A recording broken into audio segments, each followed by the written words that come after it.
নমস্কার, আমি অর্পিতা। আপনাদের সবাইকে স্বাগত জানাই সেন চৌধুরীর রান্নাঘরে।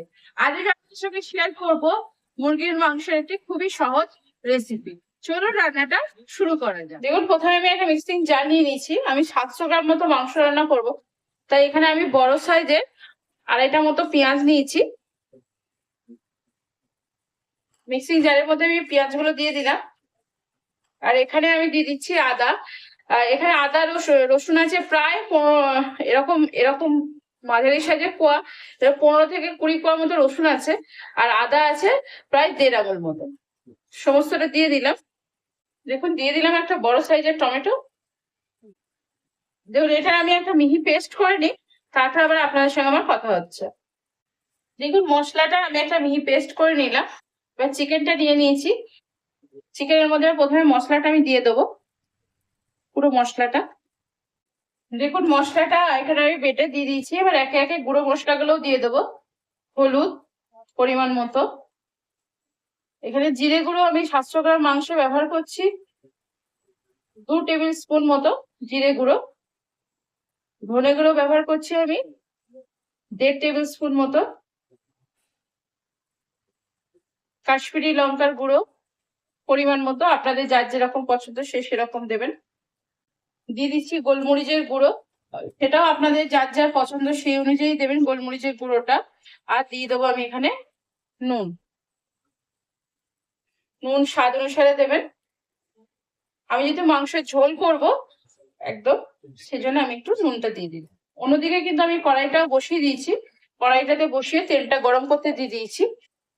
এবার এই মশলাগুলোকে আমি ভালো করে মেখে নেবো। তাহলে হাত দিয়ে মেখে নিচ্ছি। মাখানোর সময় কিন্তু তেল ব্যবহার করবেন না। আর যদি আপনারা চান মাখানোর সময়, তাহলে কিন্তু কাঁচা লঙ্কা বাটাও দিতে পারেন। আমি কিন্তু যেহেতু গোলমরিচ ব্যবহার করেছি, সেটা আমি কাঁচা লঙ্কা দিলাম না। আপনারা চাইলে কিন্তু দিতে পারেন। দেখুন, মাংসটা আমার মাখানো হয়ে গেছে। দেখুন, কড়াইটা গরম করে তেলটা কিন্তু আমি দিয়ে দিয়েছি। এরপর আমি এর মধ্যে দিয়ে দিলাম জিরে ফোড়ন কটা, 8-10টা মতো গোটা গোলমরিচ। একদম সিম্পল প্রসেস। এবার আর কিছু করবো না। মাংসটা যেটা মাখানো ছিল, দেখুন ফোড়নটা একটু ভাজা ভাজা হয়ে আসবে। ফোড়ন সবসময় একটু ভেজে নেবেন, ফ্লেভারটা খুব সুন্দর আসে। ওই যে আমি চিকেনটা রেখেছিলাম, চিকেনটা এবার তেলের মধ্যে দিয়ে দেবো।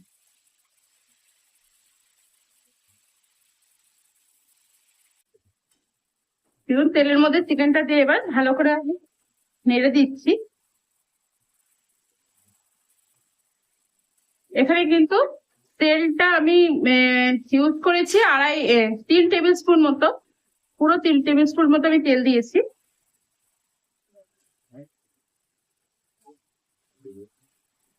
চিকেনটা খুব তাড়াতাড়ি রান্না হয়। সমস্ত মশলা, আদা রসুন, যদি আপনারা জিরে গুঁড়ো ধনে গুঁড়ো না খান, তাহলে আদা রসুন পেঁয়াজ টমেটো যখন বাটবেন, তার মধ্যে জিরে ধনে সমস্ত দিয়ে দেবেন। কাঁচা লঙ্কা খেলে কাঁচা লঙ্কা, গোলমরিচ সমস্ত দিয়ে একবারে একটা পেস্ট বানিয়ে নিয়ে এভাবে চিকেনটা একবার করে দেখবেন, খুব সুন্দর খেতে লাগে। গ্যাসের ফ্লেমটা কিন্তু আমি এখন হাই করে রেখেছি, এখন আমি কমাবো না। পুরো মাংসটাকে আমি তেলের সঙ্গে মশলার সঙ্গে ভালো করে মিশিয়ে দিলাম। দেখুন, এই মাংসটা 5 মিনিট অন্তর অন্তর, 5 মিনিট 10 মিনিট অন্তর অন্তর একটু নেড়ে দিতে হবে, যাতে একবারে কাঁচা মশলা দিয়ে আমি একবারে বসিয়ে দিয়েছি। আর পেঁয়াজের পরিমাণ আমি কিন্তু 700 অংশে যে বড় বড় আড়াইটা পেঁয়াজ দিয়েছি, আমি ঝোল করব বলে দিয়েছি। আপনারা যদি ভাবছেন যে এটা আমি ঝোল করবো না, অল্প গ্রেভি গ্রেভি রাখবো, তাহলে কিন্তু আড়াইটা পেঁয়াজ দেবেন না, এই একটা পেঁয়াজ তাহলেই হবে, যেহেতু বেটে দেওয়া হচ্ছে পেঁয়াজটা। দেখুন, আমি বেশ কিছুক্ষণ ঢাকনা ছাড়া এটাকে নাড়ালাম। এবার আমি ঢাকনাটা দেবো, আর গ্যাসের ফ্লেমটা আমি হাই টু মিডিয়ামে করে এবার এটাকে কষাবো। এটা এবার বেশিক্ষণ কষিয়ে দিই, তারপর আবার আপনাদের সঙ্গে আমার কথা হচ্ছে।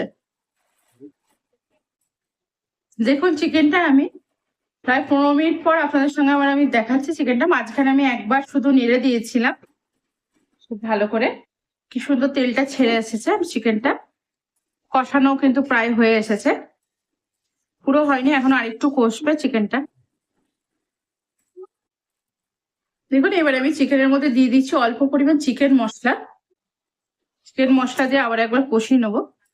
গ্যাসের ফ্লেমটা কিন্তু এবার একটু বাড়িয়ে নিচ্ছি আমি। এবার এর মধ্যে এবার আমি আলু দিয়ে দিচ্ছি। আমি ভাজিনি কিন্তু আমি কাঁচা আলু দিয়ে কষাচ্ছি। আলুগুলো দিয়েও এবার একটু ভালো করে কষিয়ে নেবো। রান্নাটা কিন্তু খুব তাড়াতাড়ি হয়, আর এমন কিছু আপনার এখানে মাংস চাপিয়ে দিয়ে আপনার অনেকই কাজ হয়ে যাবে, কারণ চিকেনটা হালকা ফ্লেমে চাপিয়ে দিয়ে। দেখুন আলুটা দেওয়ার পরও কিন্তু আমি আরো কিছুক্ষণ কষাচ্ছি। আমি তখনই বললাম যে আমার পুরো কষানো হয়নি, বেশ কিছুক্ষণ কষানো হবে, সেই জন্য কষিয়ে নিচ্ছি। দেখুন মাংসটা আমার খুব সুন্দর করে কষানো হয়েছে, পুরো তেলটা কিন্তু চারিদিকে ছেড়ে এসেছে। এবার আমি এটাকে প্রেসার কুকারে দিয়ে দেবো। চিকেনটাকে আমি প্রেসার কুকারে স্টিম হতে দেবো। দেখুন প্রেসার কুকারের মধ্যে আমি একদম মাংসটা দিয়ে জল দিয়ে দিলাম। এবার আমি প্রেসার কুকারের ঢাকনাটা দিয়ে একটা সিটি করলে আপনাদের নামিয়ে নেবো, দিয়ে আপনাদের সঙ্গে আবার আমার কথা হচ্ছে। দেখুন চিকেনটা একটা সিটি পড়ে গেছে, তারপরে আমি বসিয়ে আপনাদের সঙ্গে ঢাকনাটা আমি খুলে দিলাম। ঢাকনাটা খোলার পর ওপর থেকে অল্প পরিমাণ ফ্রেশ ধনেপাতা, সামান্য পরিমাণ গরম মশলা দিয়ে এবার আমি এটা নামিয়ে নেব। এবার আমি এটা একটা বাটিতে আপনাদের সার্ভ করে দেখাচ্ছি। খুব তাড়াতাড়ি রান্নাটা হয়, রান্নাটা করতে একদমই সময় লাগে না। এবার যেটুকু রেডি করতে সময় লাগে সেটুকুই। আর আপনারা ভাবছেন হয়তো মশলাটা আমি আগে থেকে কষাইনি তারপর বানালাম, কিন্তু বিশ্বাস করুন আগে থেকে না কষিয়ে বানালেও খুব সুন্দর। এইভাবে একবার বানিয়ে খেয়ে দেখবেন, খুব তাড়াতাড়ি খুব চটজলদি একটা রান্না হয়, এবং রান্নাটা বসে আপনি অনেক কাজ আপনার হয়ে যাবে। দেখুন আবার রেডি হয়ে গেল চিকেন, আমি পরিবেশন করে দিয়েছি।